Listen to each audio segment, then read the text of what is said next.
As Simon and Dina sprung this upon me this morning, what we're going to do is we're just going to do a little bit of a hip flow for you, recapping what me and Dina did on Tuesday. Just try and float it together a little bit more and give you guys a bit more of a in-depth look at what actually each stretch is. So as Tuesday, we started with the calf stretch. So I prefer to do this one on a flat surface. So what we're going to do is you're going to get your foot, and your shin as flat as you can against the wall. Okay, I'll do the other leg, you can see. Okay, so we're in this front lunge position. Okay, I'm not slouched over, upright, hips push forwards. Okay, and you want to get your bum as close to your foot as possible. And we're just going to hold this for 45 seconds to a minute. Okay, and once that 45 seconds a minute's up, okay, all we're going to do, swap legs. And you should be feeling this one right across your quad, okay, and into the hips. If that's a little bit too hard for you, okay, or it's a little bit too much of a stretch and you feel like you can't get into that position, okay, we'll scale it back. So the next scale for that is exactly the same position, but we're going to be foot flat on the floor, okay, still in that lunge position, still with an upright torso, okay, still keeping your pelvis thrusted forwards, okay, and we're just going to lean. Again, same 45 seconds to a minute in this hold. Once that 45 seconds to a minute's up, okay, we're just going to swap legs. So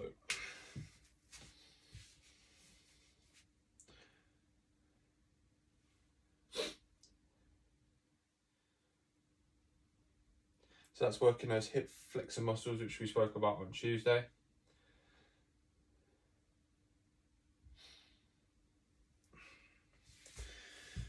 Our next one that we're going to go into is our dynamic hip rotations. Okay, so we're going to be flat on the floor, legs out in front of you, arms in a cross position. Okay, you're going to bring your right knee up to a right angle, right knee to right shoulder, right elbow, sorry, and rotate. You want to go as far as your body will let you in a pain-free motion, keeping these shoulders on the floor and your upper back on the floor, and you should feel that all down here. We're looking for 6 to 8 reps each side. Again, you can hold it just like me for a couple of seconds if you just want that little bit of an extra stretch. Okay, and then all we're going to do, swap sides.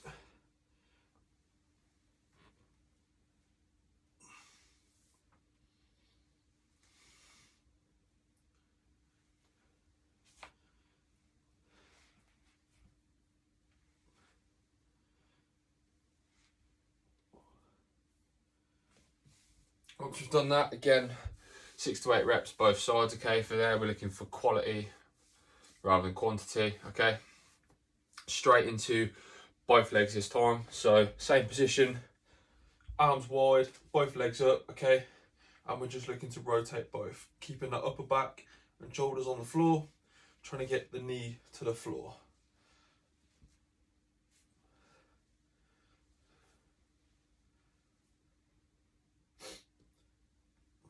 Again, 6 to 8 reps both sides, so you should be doing 16 in total.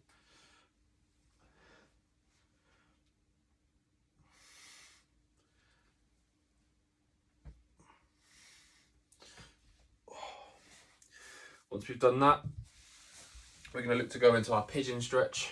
Okay, so what you're going to do is you're going to be in this front lunge position. Okay, you're going to get your front leg into a 45-degree angle.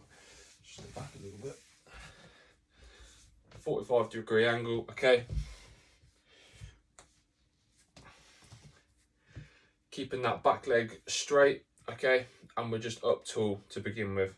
Okay, we're going to hold that. If that suddenly becomes easy, okay, all you're going to do is just slowly come down, and eventually you'll be flat over your front leg. Okay, again, you're looking to hold that for 45 seconds to a minute. Okay, and you should feel that all down in your glute on your front leg. Once you've done that, just release it, come out, swap legs. Okay, if you can't get your front leg into a 45-degree angle, okay, as we said Tuesday, just bring it in a little bit. Okay,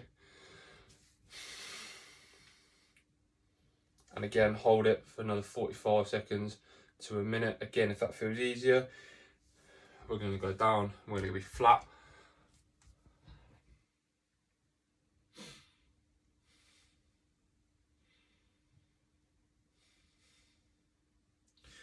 Once that 45 seconds to a minute's up, okay, we're coming up. We're going to go straight into our downward dog. Okay, all of you saw Dina do it. Okay, I'm not very good at it, but I'm going to demonstrate it anyway.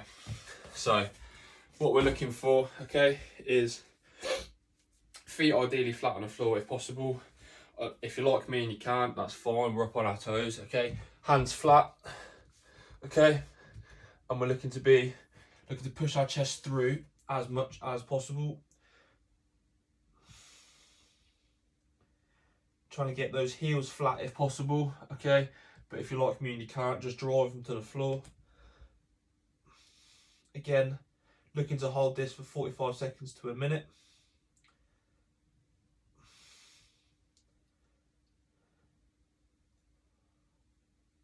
And once that minute's up, okay, just rest. And then you can pair that one with the Cobra. So straight from downward dog into the Cobra, which feet flat on the floor. We're in a mini push-up position, and we're just going to arch our back, keeping that pelvis on the floor.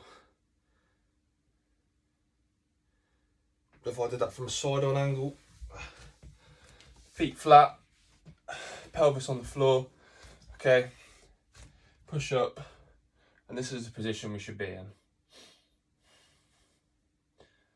Again, 45 seconds to a minute.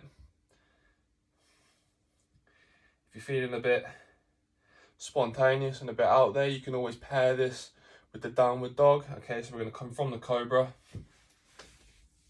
into your downward dog, back into your Cobra, back into your downward dog, back into your Cobra. You can do that for 45 seconds to a minute. If you're feeling you want to put both of them together, if you're feeling a bit spontaneous and a bit like a daredevil, then yeah. And our last one is our frog, our dynamic frog. Again, as on Tuesday, I wasn't very good at this one. What we're looking for, legs as wide as possible. In this position, okay, and all we're going to do is just sit back into our hips. If you need your hands just to push you back, that's fine, but for a dynamic movement, okay, all we're going to do is push back and then come forward and then push back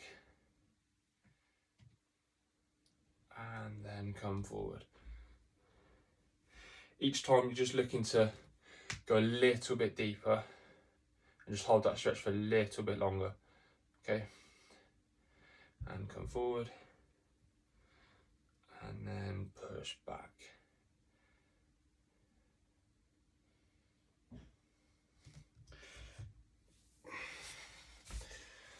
So there we have it. There's our hip flow and our lower back flow. If you guys have got any questions, fire them over, okay? And I'm happy just to do a couple more demonstrations need be. Obviously, the location wasn't great, but you guys have seen the inside of my bedroom now.